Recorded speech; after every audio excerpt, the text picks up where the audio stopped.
Hello student, today we are going to learn English grammar. आपण पाहत आहोत preposition. आज आपल्याला नवीन प्रीपोजिशन पाहायचे बाय. चला बाय कुठे वापरतो पाहूया वेळ न घालवता. बाय आपल्याला माहिती आहे बाय कशाने आपल्याला एकच आहे की बाय कधी वापरतो पॅसिव्ह वॉइस मध्ये बाय न करता जोडतात. ओके चालते. आज कुठल्या ठिकाणी वापरतात जेव्हा आपल्याला एखाद्या गोष्टीने आलो असं सांगायचं असेल मी ट्रेनने आलो बाय बस बाय ट्रेन या वेळेस सुद्धा आपण बाय वापरतो. अशा गोष्टी माहिती आहेत पण अजून खूप नवीन ट्रिक आहेत ते तुम्हाला माहिती आहेत का चला पाहूया. माहिती असेल तरी कमेंट मध्ये सांगत चला आणि कुठल्या ट्रिक आहेत तुम्हाला पण काय नवीन माहिती असेल ते सुद्धा शेअर करत चला. चला पाहूया आता बाय कधी वापरायचं. च्या जवळ या अर्थाने आपण बाय वापरतो म्हणजे सेंटेन्स घेतले की समजून मी तुम्हाला बाय कधी कधी आपण वापरतो. बाय वापरतो सीट बाय मी म्हणजे काय सीट बाय मी म्हणजे माझ्या जवळ बस. सीट बाय मी माझ्या बाजूला माझ्या जवळ या अर्थाने आपण सुद्धा बाय वापरतो.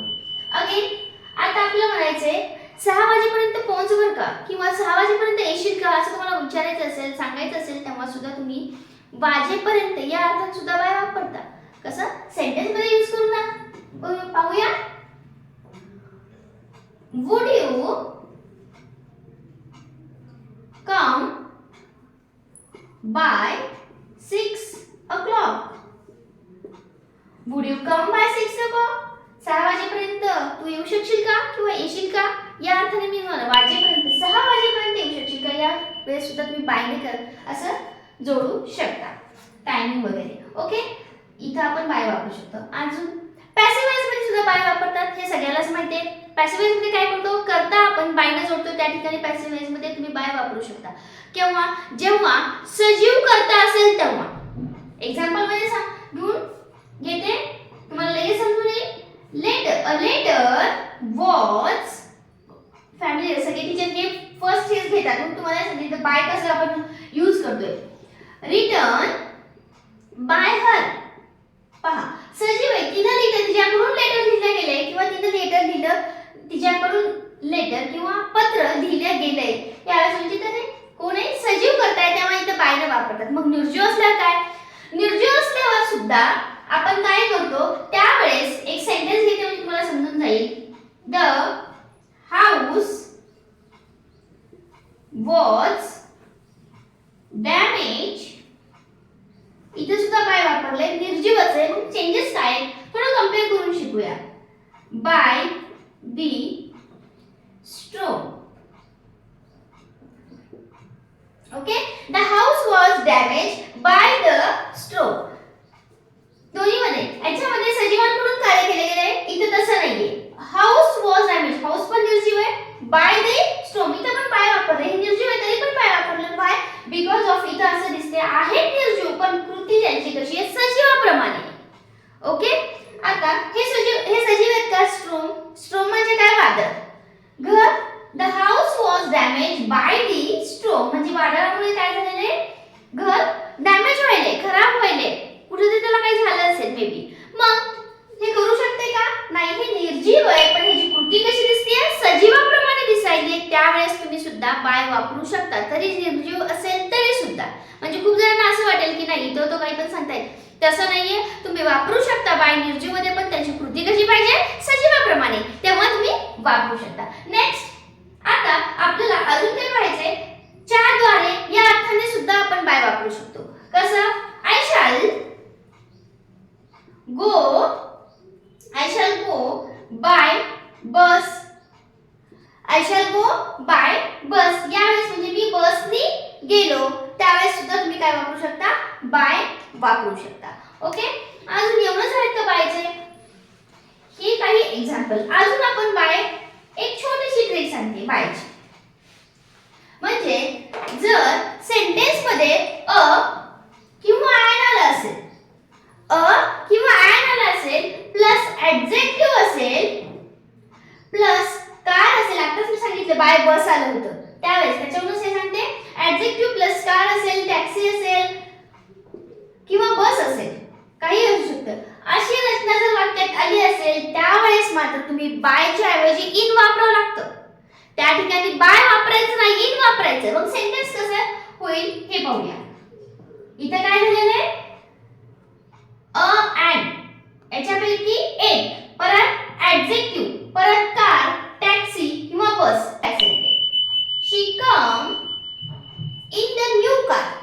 सेंटेन्स कसं होईल? She come in a new car. पहा सेंटेन्स कसे पहा. She come by new car येणार नाही तर इन येणार का? आले ऍडजेक्टिव्ह आहे. कार कशी आहे? नवीन आहे. ऍडजेक्टिव्ह म्हणजे माहिती विशेष माहिती कशाबद्दल? कार बद्दल. In a new car. Car कशी आहे? नवीन आहे. ह्याच्या आधी अ अँड हे आर्टिकल आले, त्याच्यानंतर ऍडजेक्टिव्ह आले, नंतर काय आलेले? एखादे व्हेइकल आलेले किंवा कार टॅक्सी असं आलेले. मग त्यावेळेस मात्र तुम्ही इथं बाय अ न्यू कार असं म्हणू शकत नाही. दिस इज द रॉंग. काय येणार तिथं? इन अ न्यू कार येणार आहे. ओके. देन अजून काही गोष्टी आहेत. म्हणजे आता पाहूया. एखाद्या सेंटेन्स मध्ये जर कृती केली तेव्हा तुम्ही काय करायचं?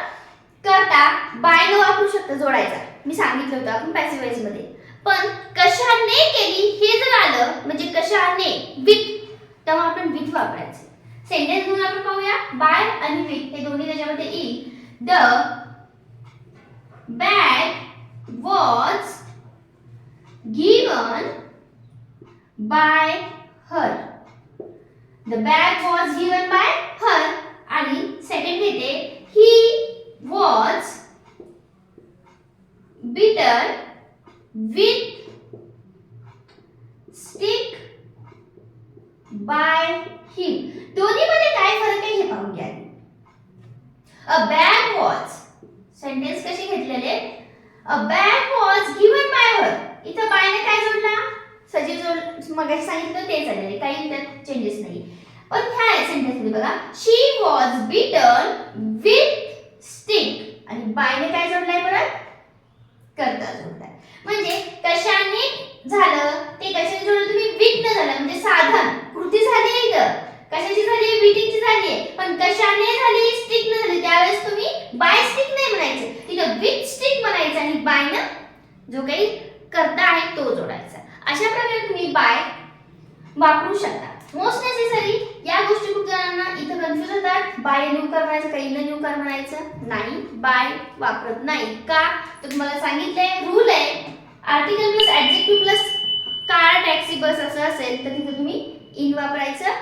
बाकीचे ते काही सेंटेन्स मी सांगितलेत. तुम्हाला काही मे बी तुम्हाला काही यात अडचण नसेल. असेल ते कमेंटमध्ये नक्की सांगा. चला व्हिडिओ कसा वाटला हे सुद्धा कळवत चला. लाईक करायचं राहिलं असेल तर लाईक करून घ्या आणि शेअर आणि सबस्क्राईब करायला विसरू नका. ओके.